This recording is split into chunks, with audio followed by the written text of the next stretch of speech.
Heat lightning stitched seams across the New Mexico sky as rain freckled Noah Mercado's windshield. Tijeras Canyon hummed beside the road, arroyo water chattering in the culverts. He was thinking of lesson plans and leftover coffee when a small shape quivered at the shoulder, a sodden knot of fur larger than his palm.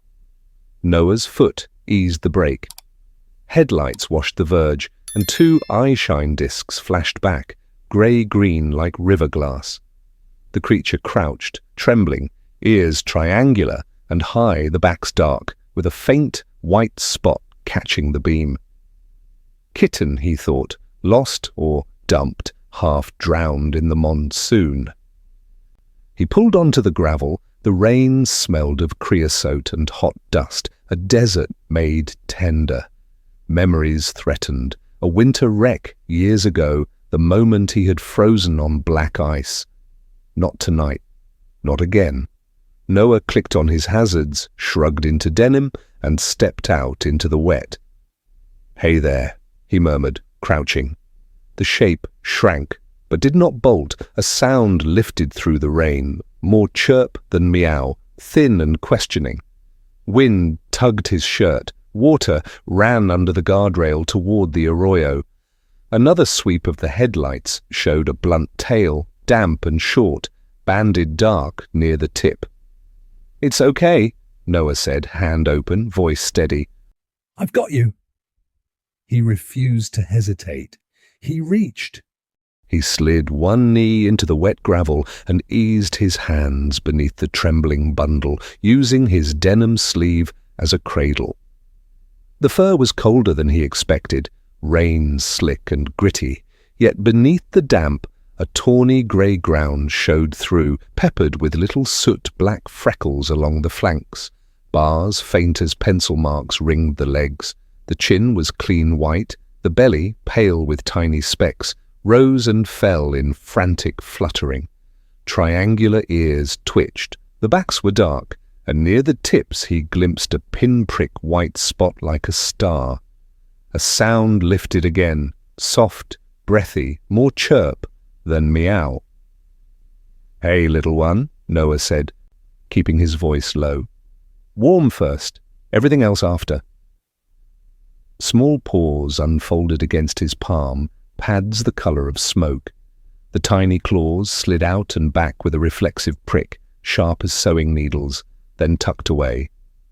Eyes, grey-green and glossy, blinked up through wet lashes.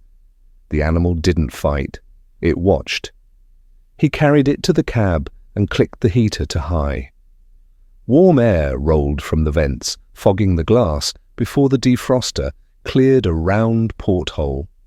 From behind the seat, he tugged out a faded red flannel and shaped it into a nest. The bundle melted into the cloth, shivering, slackening as the heat gathered. The smell of wet creosote drifted in each time he opened the door. Inside, the truck added its own perfume of dust and old thermos coffee. Noah ran a thumb along one ear, careful, confirming there was no tear or tick he could see, no collar, no microchip bump beneath the nape. He checked for obvious cuts, found none, only cold and fear. The blunt tail worried him. Injury? Manx cross, farmyard kitten left behind. The thought of a litter scattered by rain tightened his throat. He told himself the white spot on the ear's back was a quirk, not a sign. "Okay," he murmured. "We'll get you home, warmed, fed, and safe." The bundle answered with a tiny trill and pressed a whiskered muzzle into his knuckle, rasping him with a sandpaper tongue. Something in Noah unlocked.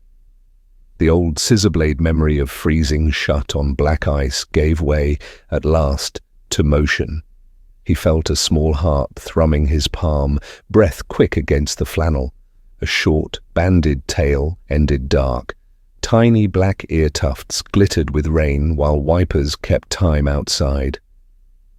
He tucked the flannel higher, set the little creature against the heater's gentle breath, and eased the truck into the rain. Noah shouldered the door with his hip, letting the warm, lamp-lit quiet of the bungalow swallow the rain's hiss. He set the flannel nest on the rug by the heater vent, then found a shoebox in the closet and lined it with an old sweatshirt that still carried a faint cedar smell. The little stranger lifted its head and gave a quizzical chirp, bald paws flexing, claws clicking once like pins. Steam curled from the kettle as Noah warmed a shallow dish of milk, testing the heat on his wrist. He slid the saucer near the box and knelt. "Easy," he said, "no rush." The animal crept forward, belly low, then drank with surprising discipline, tongue skimming the surface with tiny, sure strokes. Up close, the face looked rounder than any house cat he'd owned, cheeks softly tufted, whiskers splaying like white reeds. Dark freckles flecked the tawny grey coat. The underfur shone pale along the belly when it stretched. Each time thunder murmured, the ears swiveled, finding the sound as if the house itself had become a map for fear, for comfort, for belonging and warmth. When the saucer was empty, the creature sniffed his fingers and decided they were a hill worth climbing. It scaled his sleeve, settled beneath his jaw, and exhaled. Noah eased onto the couch, shoes off, and let the storm talk to the windows. "You picked the right truck," he whispered, "or I just got lucky." The short tail tapped his collarbone. A small trill answered him. On his phone, he typed a message he did not send. "Found a kitten by the arroyo. Looks oddly wild. Okay to keep overnight?" Another unsent draft. "Any shelters open this late?" The words glowed and dimmed. He wanted a name before doubt could reassert itself. Monsoon, he thought, because of the rain, because of timing, because this creature had arrived like weather, sudden, insistent, alive. "Monsoon," he said aloud, the head lifted, eyes bright, as if the syllables were a promise. The heater hummed. Milk cooled. Outside, lightning stitched another seam. Noah kept his hand where Monsoon could feel it, and let the night exhale, quiet and steady. By morning, the house had learned a new sound. Not a meow, not the thin crying of a domestic kitten, but a quick, breathy chirp from behind the throat, followed by a soft trill when Noah answered. Monsoon tested each room like a cartographer, the hallway, the cool kitchen tile, the low bookcase under the west window. Paws touched down lightly, then click. The tiny claws found purchase on wood and withdrew again. He paused at each threshold as if reading currents, head tipping, whiskers tense, listening to rain in the gutters and the refrigerator hum. Noah set out a dish of dry kitten kibble, then a spoon of canned food. Monsoon sniffed politely, whiskers fanned, and looked past both as if offered the wrong alphabet. In the refrigerator's open light, the little body elongated, nostrils working toward wrapped chicken on the lower shelf. A small huff fluttered the flannel Noah still used as a sling. "You can't have that," he said, smiling, because the alternative was worry. He warmed the canned food. Monsoon tasted once, then turned away, returning instead to the water dish and the smell of the cool tile. Later, a sliver of cooked egg earned a decisive sniff, and nothing more. Movement came like water over stone, unbroken. In a single, elastic motion, Monsoon flowed up the couch back and stood there, tail stub-flicking, ears forward, the dark-backed triangles canted to catch a distant car, a drip from the eaves, the tick of the wall clock.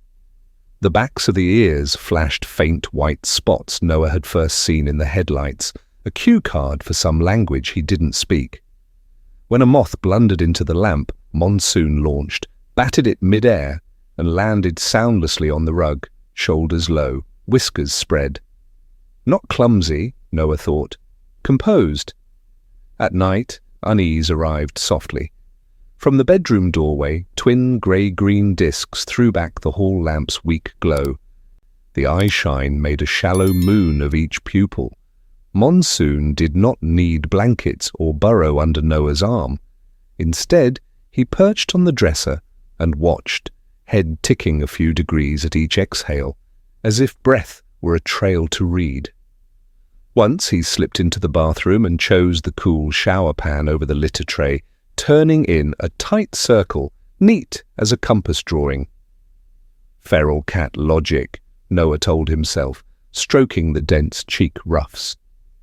Wild-looking didn't mean wild. Some kittens were simply built for weather. Night in the canyon pulled the house into a smaller world. When the lamp clicked off, the bungalow exhaled, roof drip, distant tires on wet asphalt, the slow hush of the heater. Noah lay on his side and felt, before he saw, the weight of attention in the room. A soft scrape, then silence. He opened one eye. 2 coins of light hovered at knee-height near the doorway, brightening when he breathed. Monsoon stood there like a tiny sentry, head angled, whiskers spearing the dark. The earbacks showed as he pivoted, black panels with pin-white dots that winked like far beacons whenever he looked away. Noah patted the quilt. "Up here," he whispered. The kitten didn't climb. He paced a short patrol instead, doorframe, dresser, window ledge, then a leap to the bookcase where a potted snake plant held a drinking bowl of shadows. The landing was inaudible. Only the faint click of claw against varnish betrayed him, a single punctuation mark, then nothing. Phone light cupped in his palm, Noah followed the small shape with a moving moon. The beam caught a pale belly flecked with spots, a banded stub of tail, pupils wide to the width of night. Monsoon turned his head and huffed, not upset exactly. More of a question. He tasted the air, mouth parted for a heartbeat, tongue barely showing. It felt like being catalogued. In the bathroom, he chose the cool porcelain again, settling with the practiced neatness of something that prefers stone. On the windowsill, he watched rain beads track and merge. When a June bug thumped the screen, he was there in a blur. Bat, pin, release. No kitten, clumsiness, only measured control. Minutes stretched, Noah drowsed, waking to the same sensation. The look. Monsoon had moved to the dresser, facing the hallway now, ears cupped to whatever the night carried down it. Guarding, Noah told himself. Reading. He felt the old cold memory loosen another notch. Stress, he whispered into the dark. You're just getting your bearings. Noah breathed, slow, and let sleep return eventually. From the dresser came a small, breathy trill. The eyes dimmed to embers. The house, approved, went quiet again. By late afternoon, the storm had thinned to tatters, leaving the yard beaded and bright. Noah opened the back door and let warm, wet air roll in. He tucked Monsoon into a flannel sling and stepped onto the porch. "Just grass," he said. "A minute." The kitten's nose worked, drawing the world in. Sage, damp soil, the metallic line of the fence. The neighbour's blue heeler, Roxy, clattered along the chain link at the first hinge squeak. Her bark hit twice, hard and percussive. Monsoon froze, body lowering so smoothly the movement seemed poured. The ears arrowed forward, the short, banded tail ticked once, twice. A breath left him as a low, thrumming sound, no mule, no plaint, something from deeper in the chest. Roxy's racket chopped off mid-bark. She stood with paws braced, eyes rounded, then back to step, then two, tail sinking until it kissed her hocks. She looked away first. The silence after felt louder than the barking. Noah's pulse thudded. He slid his hand under the little sternum, ready to retreat, but Monsoon was steady as a drawn bow. Grey-green eyes narrowed against the bright. A faint huff, a half-lidded blink, and the body uncoiled. He tasted the air and set one paw on the porch rail as if choosing. Across the alley, a second-story window lifted. Casey leaned out in a grey hoodie, beanie tugged low, camera strap across her shoulder. "What is that?" she breathed, not to anyone, and raised her phone. The lens caught the earbacks, dark with pin-white spots, the bobbed tail, the heeler's shy retreat. Sun slid behind a cloud and the eyeshine quickened. Noah exhaled. "Inside," he whispered, more to himself than to the animal. Monsoon gave a tiny chirp, as if closing a paragraph, and allowed the flannel to fold around him again. The door shut on the smell of wet pignon and something else, the edge of a question he could no longer outrun. That evening, Noah sat on the floor beside the shoebox, hands tented like a roof over the little nest. Monsoon drowsed with his chin on the sweatshirt cuff, sides lifting in a tiny bellows, ear tufts beaded with the last of the rain. "I won't fail you," Noah said, surprised by the steadiness of his voice. "Promise first, plan second." He pulled up the contact screen and stared at the line that read, "Sunder Veterinary." For a minute he rehearsed what to say. Found a kitten in the storm. Eating a little, behavior unusual. Ears show dark backs with white spots. Tail short, banded. Is that anything? He erased the notes, then dialed anyway. The receptionist listened. Every time he hesitated, Monsoon filled the silence with a soft trill, as if urging him on. "Dr. Sunder can see you tomorrow at 10, the voice said. "Bring any food you've offered and keep the kitten warm. Do not let it mix with other animals." Noah thanked her twice and ended the call with his thumb tight on the glass. Relief and dread braided together. If he was right, Monsoon would get help. If he was wrong, there was nothing to worry about, only a story about a storm and a good night's sleep. He refolded the flannel, added a hot water bottle, and texted an unsent message to himself. Vet at 10 a.m. Be brave and be kind. When he turned out the light, the house felt newly fragile, each noise clear as a bell. "We'll do this the right way," he whispered into the dark. The room answered with a feathered chirp and the soft tick of claws turning in a dream. The clinic smelled of disinfectant and wet wool. Fluorescence flattened the morning into paper as Noah signed the intake and followed a vet tech to exam 2. Stainless table, blue pads, a wall clock ticking like a metronome. When Dr. Priya Sunder stepped in, teal scrubs under a coat, small gold nose stud, gloves snapping, Noah felt something in him unclench. "Tell me everything," she said, direct. He did. The arroyo shoulder, the rain, the ear spots, the short tail, the chirp. She nodded once and lifted the little body from the flannel nest, settling it beneath the task light. "Hey there," she murmured, letting the kitten scent her wrist before contact. Palpation was slow, along ribs, belly, spine. Hydration's fair, heart fast but appropriate. She pressed a fingertip to the gum. Capillary refill good. A handheld scanner whispered over the nape. No chip. On the scale, a breath under 2 pounds. She parted the lips. Tiny milk teeth gleamed like grains of rice. 6 to 8 weeks, she said to the chart. Ears triangular, backs dark as velvet with a pin of white near the apex. She noted it, then smoothed the fur between them. The kitten answered with a soft, breathy trill. The pen slipped from her fingers and ticked against the tray.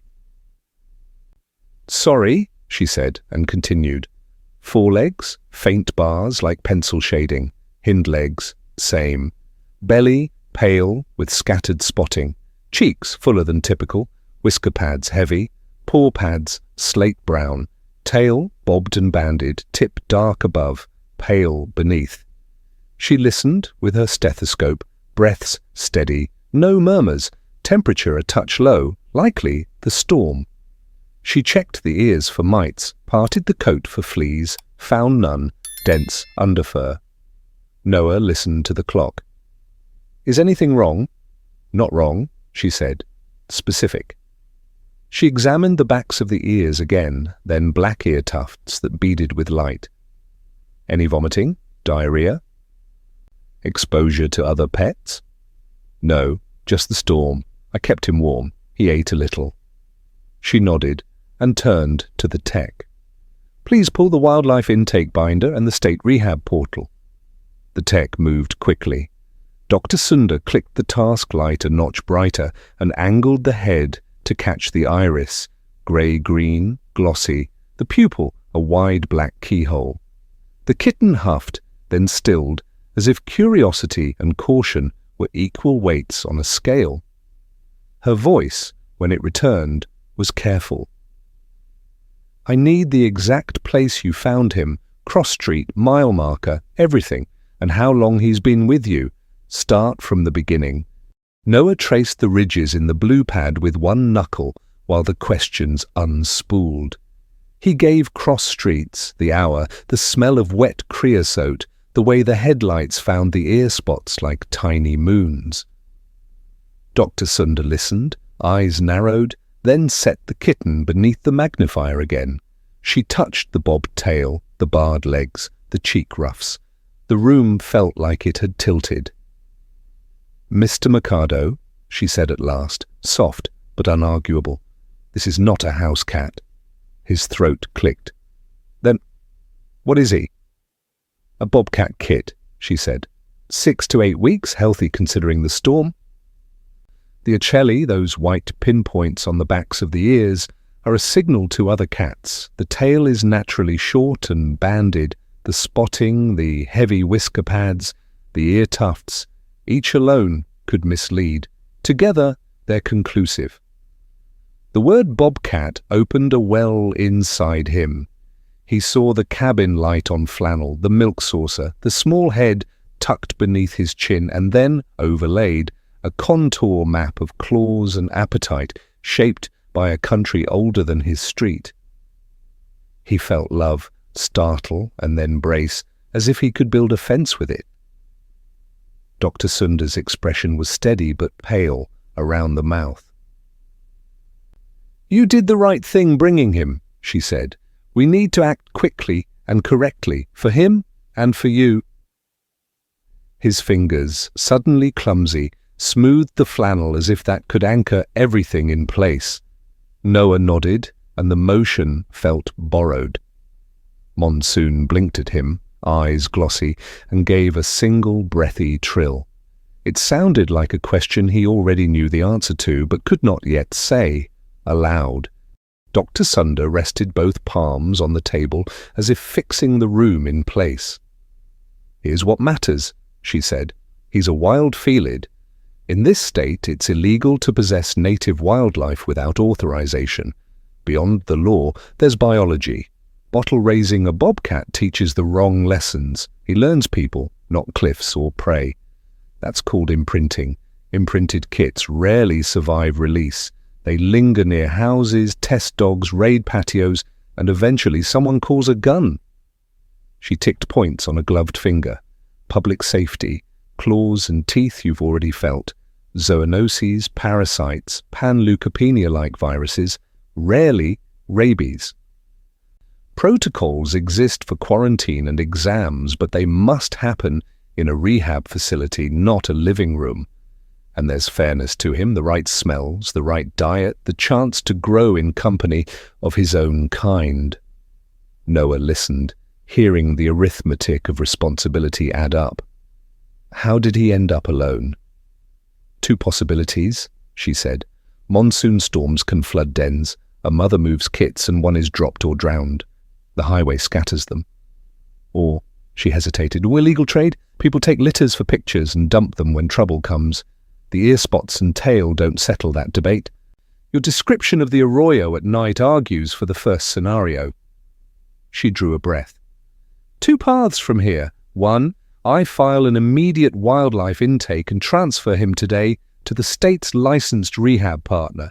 Best for him, hardest for you. 2, I document. You keep him warm and isolated, and we report within 24 hours for scheduled transfer. Either way, no exposure to the public, no social posts, no neighbors. Quiet keeps him safe. Monsoon chirped softly, as if punctuating the list. Noah reached the flannel but stopped, fingers hovering over the small, dappled back. Do the right thing, he said, to her or to himself. Dr. Sundar nodded once, the kind of nod that closes a circle and opens a door. Casey cut the footage on her couch, rain still ticking on the window frame. She trimmed the wobble, slowed the moment Roxy's bark cut off, and freeze-framed the earbacks, black panels, tiny white pin lights. In the next beat, the bobbed, banded tail, she typed a caption. Neighbor rescues mysterious kitten, but is it a kitten? And tapped post. The view counter moved like mercury, 100, 1,000, comments braided under the clip, emojis and certainty arriving with equal speed. Adorable stray, wrote one. That's not a house cat, another countered. Ocelli plus bobtail eeks bobcat. A third. It's fine. People keep them all the time. Someone slowed the clip further and circled the white spotted earbacks. Someone else stitched a chart of North American wild felids. Hashtags began to self-seed. Mystery kitten, bush ear spots. Tigeris cat, Monsoon. By evening, the local anchor was teasing it between weather and sports. Is this little visitor a kitten or a wild cat moving into our neighborhoods? The freeze frame showed on loop Monsoon's grey-green eyes catching light like marbles. A talk radio caller declared Noah a hero. Another warned he was endangering the block. Teachers texted each other. Kids begged to drive past the blue house on the corner for a glimpse. Noah hadn't posted anything. He lowered the blinds and moved the shoebox away from the window. When the first reporter knocked, pleasant smile, camera tucked small on the hip, he said, "No comment," and meant it. The second left a card. The third tried the fence, and Roxy's owner shouted them back onto the sidewalk.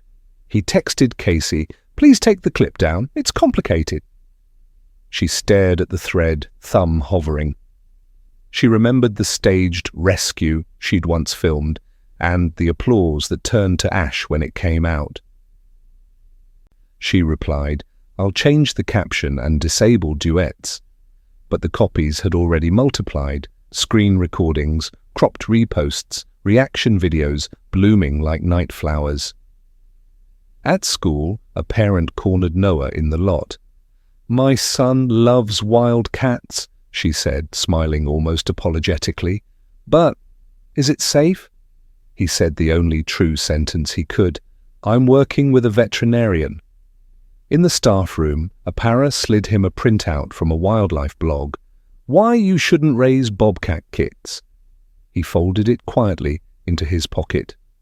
By sundown, a city council candidate tweeted about dangerous exotic pets, and a conservation group replied with a thread on monsoon floods displacing litters. The algorithm had no patience for nuance. It preferred side-taking, hero or hazard, savior or fool. Noah kept the house dim, heater low, voice softer than the rain. Monsoon slept, chin on the sweatshirt cuff, oblivious to the argument building around his small breath. The doorbell rang again past 9.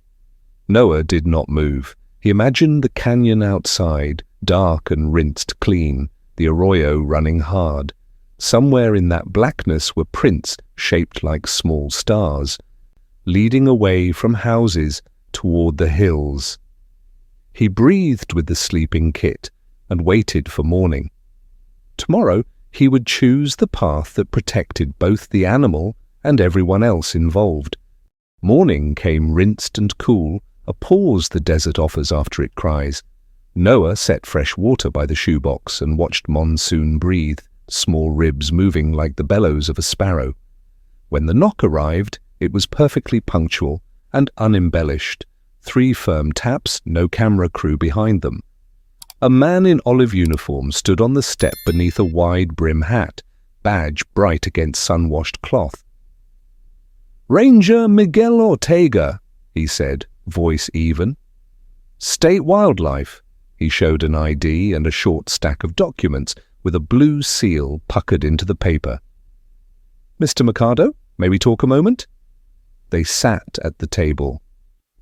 Ortega laid the top letter between them. A formal request for evaluation and transfer under state code, quiet language sheltering steel. The words required what Dr. Sunda had predicted: documentation, isolation, a handover to licensed rehab. "This is not a punishment," Ortega said. "It's a path that keeps him wild and people safe." Noah could feel the hinge of the house. Every cupboard waited, the heater whispered. The rain smell still lived in the grout. "I didn't mean—" he began, then stopped. Intentions didn't change biology. Ortega's gaze softened. Up close, Noah saw the neat moustache, the tired warmth at the edges of his eyes. "When I was 16, the ranger said, I kept a kit for 12 days, found him in a culvert after a flash flood. He slept under my jacket. I thought love would teach him manners. It didn't. It taught him me." He let the sentence sit a beat. "The day I surrendered him, I thought my chest would split. 2 years later, he was released with a cohort that still shows up on trail cams." He tapped the seal with one finger. "This paper feels cold, but it can be a bridge. We'll transport quietly. No publicity. The rehab will minimize imprinting, pair him with conspecifics, and teach prey without turning him into a backyard ghost." Noah glanced toward the hallway.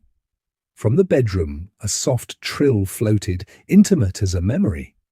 He swallowed. "What do you need from me?" "Courage," Ortega said, "and the flannel he trusts." The Wildlife Center sat low against a juniper slope, its eaves hung with wind chimes made from old keys. A sign asked visitors to speak softly.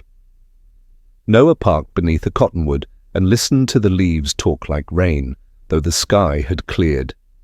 In the passenger seat, the flannel nest rose and fell. When he lifted it, Monsoon blinked, grey-green eyes catching daylight and releasing it. Inside, the entry smelled of straw, bleach, and thawed mice. A volunteer slid a clipboard across the counter, pages flagged. "Intake number, found location, observed behaviors," she said. Voice hushed. Noah wrote in careful block letters, the specifics anchoring what felt otherwise untethered. Arroyo shoulder, monsoon night, chirp and trill, short tail banded dark, earbacks with white pinpoints. Ranger Ortega arrived and nodded once. "We're ready," he said. They moved down a corridor of half doors and soft noises. Behind one, fox kits rustled. Behind another, a hawk turned on a perch and clicked its beak. A tech in teal scrubs led them into a dim room padded with rubber mats. The carrier waited open on the floor, towel folded like a shawl. "Minimal handling," the tech said, "straight from what he knows into what he'll need." Noah knelt and opened the flannel. Monsoon's whiskers flared at the room's new grammar. Straw, feathers, a distant musky thread. He made a questioning huff and set one paw onto the towel, claws touching and tucking as if testing ice. The earbacks flashed their tiny white signals. The bobtail ticked once. When he stepped fully in, he turned and hooked the flannel with a single needle claw, dragging a corner toward himself. Noah eased the fabric forward so it lay like a familiar scent across the carrier. "Good," the tech murmured. She closed the door with a latch that apologized for being a barrier. Dr. Sunda entered, coat unbuttoned, gloves pocketed. The lines around her mouth softened. "You did the right thing," she said, not to end an argument, but as a naming. She thanked him for keeping the kitten warm, for not posting, for coming today and not tomorrow. Ortega added, transport at dusk, quarantine overnight, cohort pairing within the week if all labs clear. Noah signed the last line. He wrote his number with a hand that only shook a little. Updates are limited, Ortega reminded gently, but I'll tell you what I can, within policy. Noah crouched so his eyes were level with the grate. Monsoon peered back, pupils wide, whiskers fanned like sun rays. The chirp that came was small and round-edged, not a plea, more a punctuation acknowledging the change.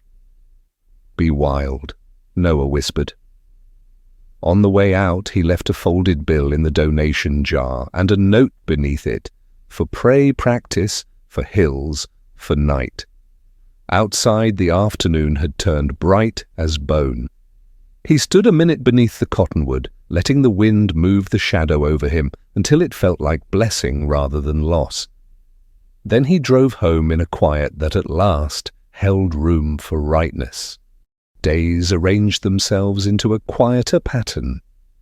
The shoebox bed remained on the shelf a while, then went back to the closet, leaving a clean rectangle of dust. Without the soft chirps, the house learned new silences, kettle whistles, fence hinges, rain ticking in the eaves.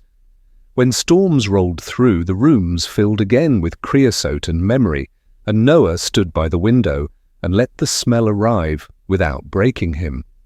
2 weeks later, a discreet email arrived from Ortega. Labs clear, appetite strong, minimal imprinting, cohort pairing begun. A photo could not be shared, policy. Still the words made a small door open in his chest. In class, he sketched arrows on the whiteboard, kindness plus responsibility equals stewardship, and watched fourth graders argue joyfully about what wild means. Toward evening, he walked the trail above the arroyo. Mud held the day's story. Quail, a raccoon's handprint, something feline traced like stars toward the junipers. Lightning fluttered without thunder. The first drops darkened the dust. He stood and let the monsoon lift the hairs on his arms, felt weather pass through him without demand. Be wild, he said again, not to hold on but to bless the going, and walked home.